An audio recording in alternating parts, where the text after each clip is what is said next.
Nicolas Dos, les commerçants veulent ouvrir les dimanches de janvier. Le gouvernement va leur répondre quoi?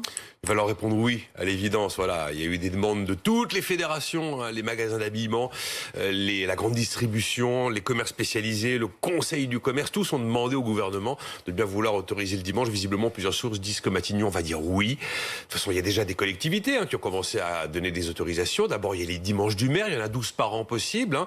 Alors, il y a plein d'autorisations qui ont déjà été accordées à Mel, dans les Deux-Sèvres, à Morteau, par exemple, dans le Doubs. Il y a aussi des régions, des préfectures qui ont commencé à donner des autorisations. C'est le cas dans le Haut, hein, c'est le cas dans le Pas-de-Calais, ou encore c'est le cas dans le Calvados. Mais il est certain que ça va beaucoup plus vite et ça ne laisse personne si on obtient une dérogation collective de la part du gouvernement. Ça évite d'aller glaner ci et là des autorisations en fonction des collectivités, en fonction des villes, en fonction des préfectures. Le 7 jours sur 7, prolonger les ouvertures le dimanche, c'est quoi? C'est nécessaire? Oui, c'est nécessaire. D'abord, c'est pas une obligation. Chacun peut ouvrir ou ne pas ouvrir. Oui, c'est nécessaire.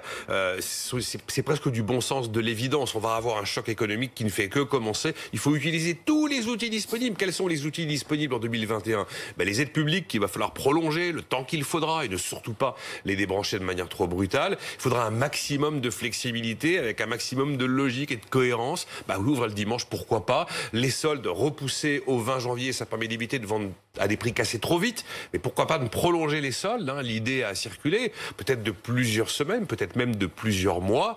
On peut aussi imaginer, dans la panoplie des outils de la rentrée, qu'il y aura peut-être des aides à la demande que nous ne connaissons pas. Je ne serais pas surpris qu'il y ait un soutien particulier qui soit envoyé pour le pouvoir d'achat des ménages les plus modestes, dans une loi de finances rectificative par exemple. Mais quand vous voyez le manque à gagner absolument dingue de 2020, quand vous voyez les stocks encore colossaux dans les commerces, leur dire qu'ils vont pouvoir ouvrir le dimanche, le dimanche au mois de janvier, ça semble pas totalement révolutionnaire. Enfin, en tout cas, ça semble assez cohérent que ce soit une décision nationale. C'est pas cohérent pour tout le monde. Vous prenez la ville de Lyon.